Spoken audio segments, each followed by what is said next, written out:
4 mazhab mengharamkan musik. Mari kita lihat. Saya pernah keluarkan beberapa artikel teman-teman. Dan saya simpulkan semua artikel yang berbahasa Indonesia rata-rata mengambil referensi dari artikel Arab yang saya telah turunkan di sini printoutnya. Ada di sini semua. Dan dalilnya sama semua. Jadi ngambilnya dalilnya sama, Qurannya, hadisnya, macam-macam dari sini semuanya. Saya keluarkan, di antara yang dikutip adalah perkataan Imam Asy-Syafi'i. Disebut di situ di jilid yang keempat, halaman 92. Disebut kalimat Imam Asy-Syafi'i dan dengan kalimat kias yang luar biasa. Perhatikan baik-baik. Di situ disebutkan kalimat bahwa Imam Asy-Syafi'i tidak membenarkan wasiat dengan alat musik. Tidak membenarkan wasiat dengan alat musik. Bahkan kata beliau, kalau ada alat musik kemudian diwasiatkan, itu batal hukumnya. Ini menunjukkan kata beliau, Imam Asy-Syafi'i menghukumi haram bagi alat musik. Bahkan ada dari Imam Asy-Syafi'i keterangan, kalaulah kemudian, maaf, ada orang-orang yang mencuri alat musik, maka tidak dihukum qisas, gak usah dipotong tangannya. Karena dia mencuri sesuatu yang diharamkan. Paham sampai sini? Pernah dengar kalimat itu? Nah, saya mencoba meneliti sampai jam 2 saya cari, karena nggak disebutkan di bagian apa itu dimaksudkan. Dan itu yang menyalin juga beberapa kalangan, ada yang gelarnya cukup tinggi, ada yang sampai PhD dan sebagainya, ada yang sebagian pernah juga mentahdir saya dan seterusnya, nggak ada masalah. Terus kita kumpulkan, kemudian kita keluarkan, saya sampai bilang kepada staf kami, tolong berikan, cari buku Al-Um, karena disebutkan Al-Um. 9 jilid kita buka, setiap jilidnya ditemukan jilid yang keempat. Kita cek dalam kitabnya, apa yang terjadi. Ternyata saya punya keyakinan kuat, yang bersangkutan belum tentu melihat isi kitabnya. Karena yang dimaksud di kitab itu bukan hal yang disampaikan oleh yang bersangkutan. Yang dimaksudkan pembahasan lain dalam konteks berbeda, tapi kalimatnya dipotong. Sehingga salahlah kesimpulan yang ada. Contoh, saya bukakan jilid yang keempat halaman 123. Mungkin beda cetakan. Di cetakan yang dimaksudkan dituliskan halaman 92. Saya cek halaman 92, ternyata tidak ada kalimatnya. Baik.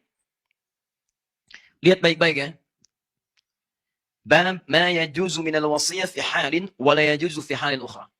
Bab ma yajuzu minal wasiyah, ma yajuzu minal wasiyah fi halin wa la yajuzu fi ukhra. Bab tentang wasiat pada satu hal yang unik sifatnya. Keadaan tertentu boleh, keadaan tertentu tidak boleh.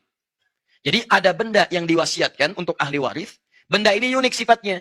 Dia saat yang bersamaan bisa diwariskan, bisa tidak diwariskan. Apa di antara pembahasan yang dibahas ini? Banyak. Ada wasiat tentang pemberian anjing. Ada. Anjing apa hukumnya? Dalam mazhab Syafi'i itu haram mutlak. Dalam mazhab Syafi'i. Haram mutlak. Ya, najis aini. Najis aini. Jadi kalau disentuh pun Anda mesti cuci tangan. Ya, cuci tangannya 7 kali. Salah satunya menggunakan apa? Baik. Nah, yang paling menarik setelahnya pembahasan tentang warisan menggunakan alat-alat musik. Dicontohkan langsung di sini. Misalnya yudrobu bihi. Yang sering dipukul. Misal seperti rebana. Dan kemudian alat-alat musik yang dipetik. Ya, kalau sekarang gitar dan semacamnya. Teman-teman, apa kalimat Al-Imam Asy-Syafi'inya? Dipotong kemudian jadi kalimat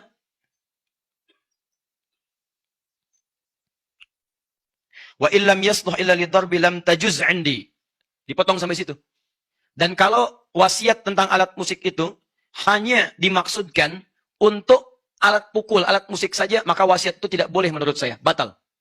Teruskan, disambung lagi kemudian wa in kana la yasluhu illa lidarbi batalat 'indil wasiyah wa hakadzal qaul fil mazamir kulliha. Ini yang dikutip sampai sini saja. Yang dikutip sampai sini saja. Lihat kalimatnya. Fa in kanat lahu wa in kana la yasluhu illa lidarbi batalat 'indil wasiyah. Kalau wasiat itu dimaksudkan alat musik yang biasa dipukul, kalau terjemahannya dipotong, maka maknanya berubah. Kalau yang diwasiatkan itu adalah alat musik yang biasa dipukul, maka menurut saya hukumnya batal wasiat, kata Imam Asy-Syafi'i. Kata beliau, ingin mengatakan, dialihkan potongan ini dengan terjemahan menurut yang menerjemahkan, dipahami, kata Imam Asy-Syafi'i, kalau warisannya berupa alat musik, maka itu batal hukumnya. Ini menunjukkan alat musik itu hukumnya haram. Demikian kesimpulan yang menyampaikan hukum haram. Padahal di bab ini kalau dibaca keseluruhan, Imam Asy-Syafi'i membagi 2 alat musik yang diwasiatkan. Alat musik pertama, sama alatnya, sama-sama rebana. Tapi yang pertama, dipukul untuk yang bermanfaat. Seperti motivasi orang pada kebaikan, konteks dulu untuk berperang, perang jihad. Jadi ketika mau jihad didorong, bikin syair, Hasan bin Sabit dipukul rebana, dang, ding, dung, gendang dipukul dan sebagainya. Kata Imam Asy-Syafi'i, kalau itu yang diwariskan, maka halal hukumnya. Alatnya sama.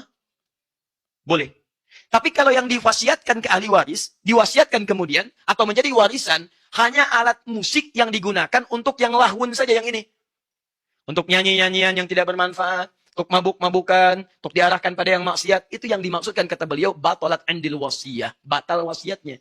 Di kalimat itu dari Imam Asy-Syafi'i bukan ingin menghukumi musik haram mutlak, bukan. Imam Asy-Syafi'i ingin mengatakan alat musik yang dimaksudkan jika dipakai untuk hal-hal kepentingan maksiat. Sedangkan yang tidak maksiat boleh dilakukan untuk persoalan ahli waris atau untuk wasiat diberikan pada generasi setelahnya. Jadi maksud saya, ada orang-orang yang mengutip pendapat para ulama tapi tidak merujuk kitabnya dalam bab apa itu disampaikan. Ternyata ketika para ulama, Imam Syafi'i itu tidak terlampau menyenangi musik, tapi yang paling hebat beliau itu ahli syair dan punya diwan, namanya Diwan Imam Asy-Syafi'i. Punya kumpulan-kumpulan syair. Tapi karena konsennya kepada fikih, konsen pada Al-Quran, terlampau banyak menjauhi yang seperti ini, tapi hukumnya ada. Jadi teman-teman, kalau Anda melihat para ulama mengatakan misalnya kalimat-kalimat, kami jauhi musik, kami tinggalkan musik, munculkan hadis-hadis yang tadi, pada umumnya walaupun mereka punya syair dan sebagainya, itu karena kebiasaan mereka dekat dengan Al-Quran.